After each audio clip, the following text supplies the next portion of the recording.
33. It's on page 43 in the New Testament.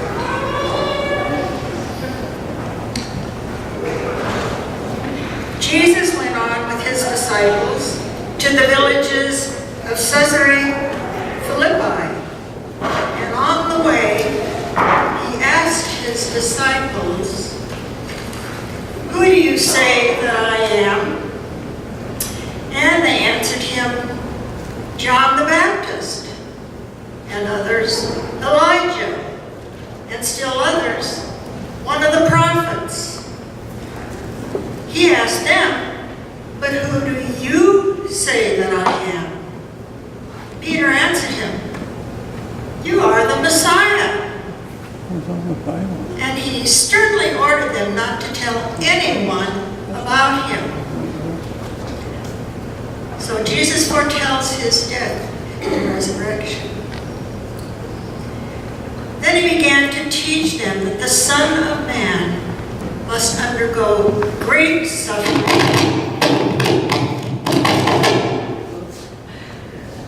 and be rejected by the elders, the chief priests, and the scribes, and be killed, and after 3 days rise again. He said all this quite openly. And Peter took him aside and began to rebuke him. But, turning and looking at his disciples, he rebuked Peter and said, "Get behind me, Satan, for you are setting your mind not on divine things, but on human things." The word of the Lord. Thanks be to God. I'll be back if it is. But I love to see the energy of the kids running. Mack did such a wonderful job. And it was a wonder. They did all the original work on it. No curriculum. They created it. And it was just a wonderful week. And thank you both so much for what you did for our kids. We had a great number of kids, our kids at the church. And it was just wonderful. So we be sure to thank them for that good work. They are our future, the future of our church. And they deserve the energy that we invest in. Let's not forget that. It's so important. A few weeks ago, I read an article about what airline pilots do when one of their electronic systems malfunction. You know, a plane has a number, a modern jetliner has a number of electronic systems, and all of them have their own nuances and ways of failing.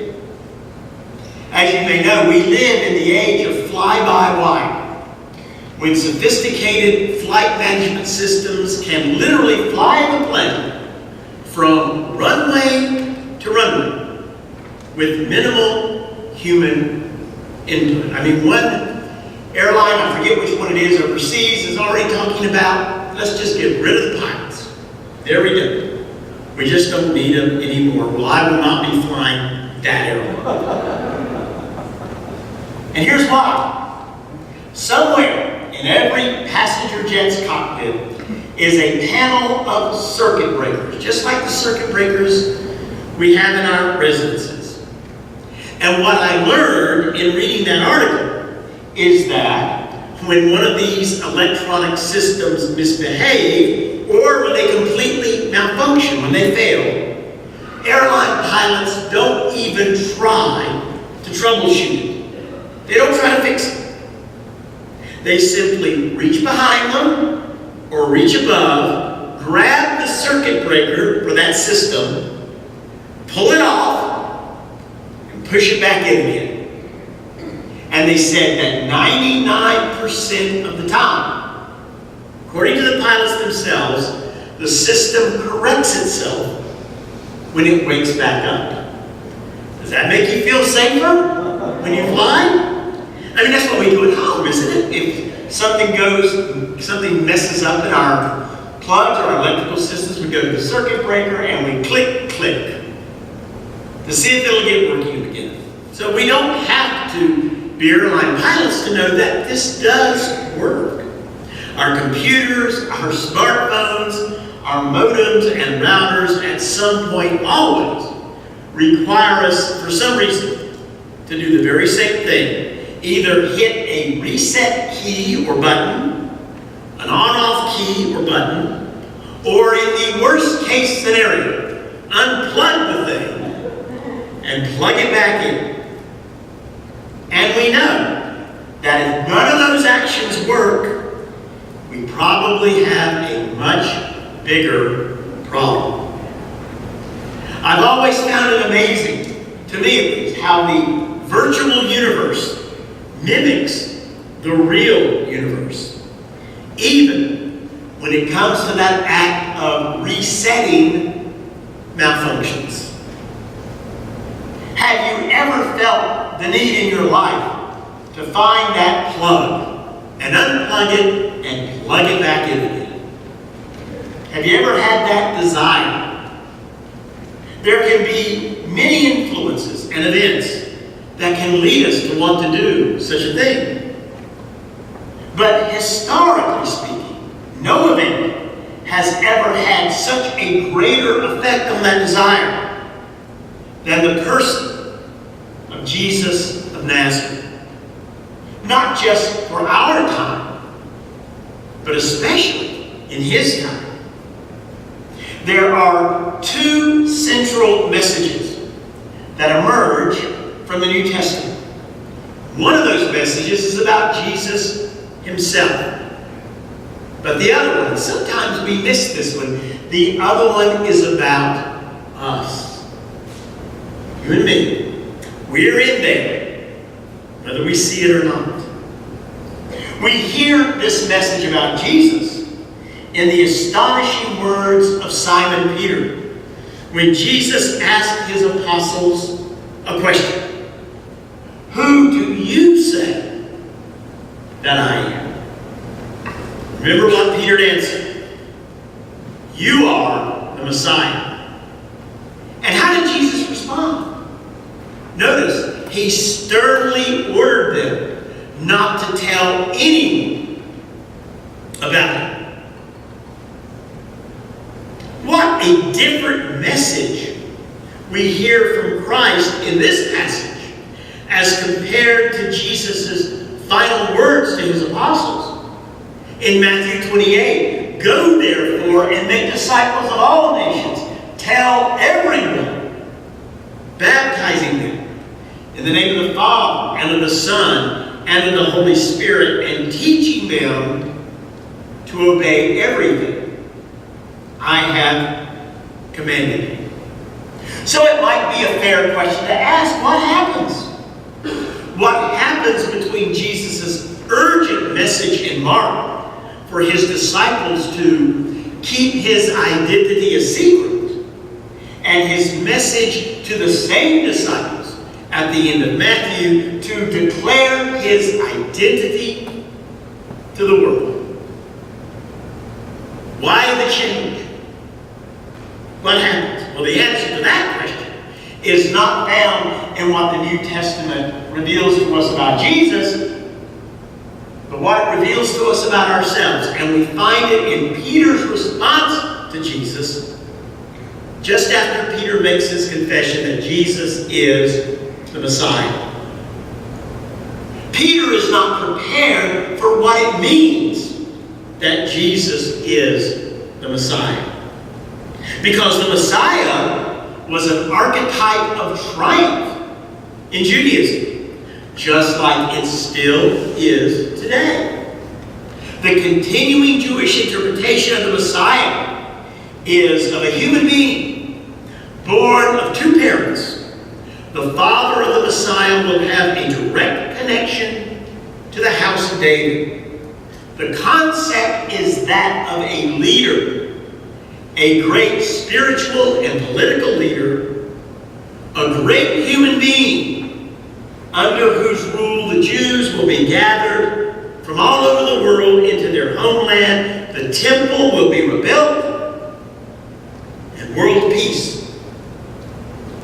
will be established. Have you ever asked the question why the temple has not been rebuilt in 2,000 years? And it's not just because of the mosque that's there. It's because the Messiah, the Jewish Messiah, is going to be the one who rebuilds the temple. Now compare that vision, which, as I said, still exists in parts of Judaism today, to how Jesus explains the meaning of the Messiah. What a contrast. Then he began to teach them that the Son of Man must undergo great suffering and be rejected by the elders, the chief priests, and the scribes, and be killed. And after 3 days, rise again. Hearing these words, is it any wonder that Peter privately takes Jesus aside and responds to him in alarm and denial? Mark tells us that Peter began to rebuke him. That rebuke could have been anything from, Jesus, Lord, I will never let this happen to you, to, are you out of your mind? How could you say something, Jesus, so ridiculous, so out of line with who the Messiah is supposed to be? Whatever Peter said to Jesus, it must have been strong, perhaps even angry, because we see him taking Jesus aside from the other disciples to speak with him privately. But here's what's interesting in the story. Jesus does not respond to Peter in private. What does it say? But turning and looking at his disciples, Jesus rebuked Peter and said, "Get thee behind me, Satan, for you are setting your mind not on divine things, but on human things."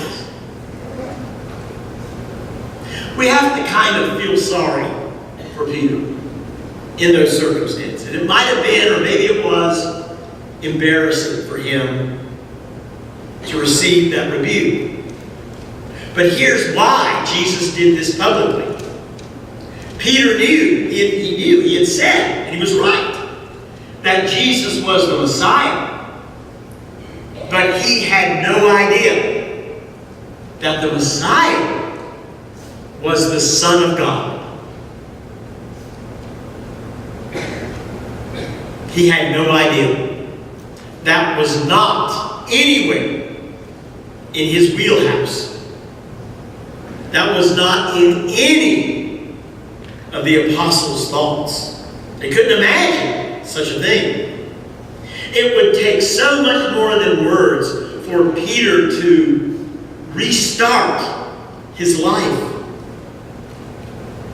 I mean, think about this. As human beings, how do we set our minds, how do we set our minds on divine things? How do we do that? Do we feel it is a divine thing when we are paying our bills, or struggling with anxieties or illnesses? Do we feel it is a divine thing when we are wrestling with marriage or work or school or family issues? Do we feel it is a divine thing when we are struggling with our jobs and our relationships, our hopes, our dreams, our plans for the future? Does that feel like a divine thing? Peter had dreams, just like we do. He dreamed of peace and freedom. He dreamed of hope and happiness under the rule of God's promised Messiah. And how broken, how shattered he must have felt when he heard Jesus predict the horror of Jesus' own death and the seeming impossibility, the ridiculousness of a resurrection from the dead. Who had ever heard of such a thing before. Doesn't the world have a way of making us feel broken and shattered and hopeless? Even if we get everything we want, we still want what we cannot have. Is that not true? Is there ever a reset key? Is there ever an on-off switch to renew, to restart the human condition? Is there ever a way to truly set our minds on divine things? Divine things. Well, we have to remember that Peter was one of those who stood on the mountaintop with Jesus at the end of Matthew, and then did go out into the world to make disciples of all nations. He found something, didn't he? Something changed. What happened in between his confession that Jesus was the Messiah and the rebuke, and then his mission, which he lived the rest of his life doing? What happened? We know the answer. Peter experienced in a real and personal way the resurrected Christ. He experienced the resurrected Christ. He experienced what it meant that the Messiah was the Son of God. Has there ever been any greater restart than the death and resurrection of Jesus of Nazareth? Such an amazing idea that most people do not believe it. And we almost can't blame them. It sounds insane to even say it. How can that be? It was we who pulled the plug on the Son of God when we crucified him on the cross. We killed him. He was dead. But it was God who raised Jesus from the tomb as the Christ, the true Messiah, leaving us with the one way, the only way, to truly set our minds on the divine and to live in an entirely new way. To push the on-off switch and restart. That's what happened to Peter. Peter received a new life, as did all of Christ's disciples, as do we, when we experience the real presence of the resurrected, of the living Christ. What is your purpose in life? Why did God put you here? You ever ask that question? You ever wonder about the answer? Did God put you here to sit in a pew today and hear a sermon? Or some beautiful music? Or to recite some prayers? Or is it that our lives are much more than that which we practice on Sunday morning? Do we have a Sunday morning religion? Or a living relationship? Daily, hourly, secondly, with the Son of God. Our worship for 2,000 years has been nothing less than to experience, however we do it, the real presence of the resurrected Christ. For without that experience, we are little more than dreamers of a dream. That's all we are. Dreamers of a dream. But we are not dreamers. We are believers. Huge difference. We're not dreamers. We're believers. And our lives must become entangled, must become infused with the divine. When we heard that beautiful music a moment ago, did you feel your heart moved? Did you feel the living presence of Christ through that beautiful music? That's what we talk about. That's what we experience. There is not a moment of life that God gives to us that we cannot hit that reset key, unplug, and plug it in, and start doing and living the way God has called us to live. As you know, because I've used her words so many times in my sermons, one of my favorite writers is Mack, who has become a national figure, international figure, because of her unique take on Christianity. Mack grew up in Northern California with atheist parents. As a young teenager, she started drinking and using drugs. She writes openly about her long struggles with addiction, sexual promiscuity, bulimia, and self-loathing. When she hit 30, things came to a crisis point. And in the throes of a hangover, having just had an abortion, Mack says she felt the tangible presence of the grace of Jesus Christ. A week later, she found herself at a Presbyterian church, pulled in by the music.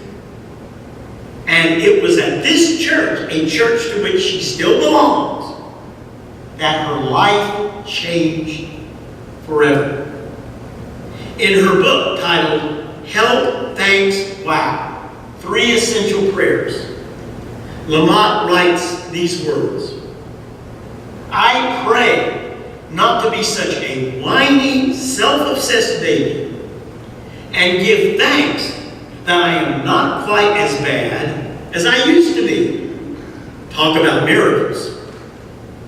Then something comes up, and I overreact and blame and sulk, and it feels like I haven't made any progress at all. But it turns out I'm less of a brat than before, and I hit the reset button much sooner, shake it off, and get my sense of humor back. There it is. I hit the reset button, shake it off, and get my sense of humor back. That is, to me, one of the best definitions of grace, how grace operates, that I've ever heard. That is the actual definition of grace right there.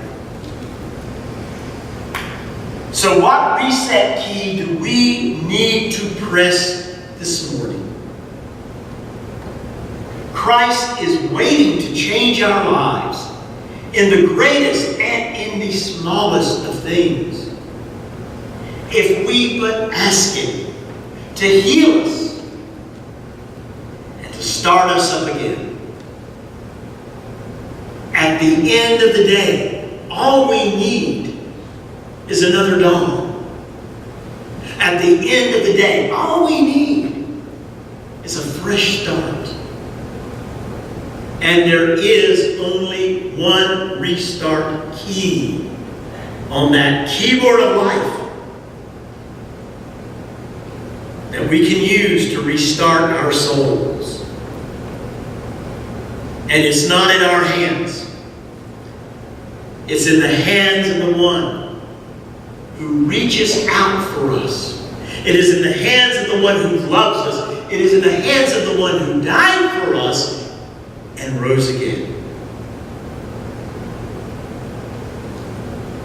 That reset key is in the place where Christ dwells.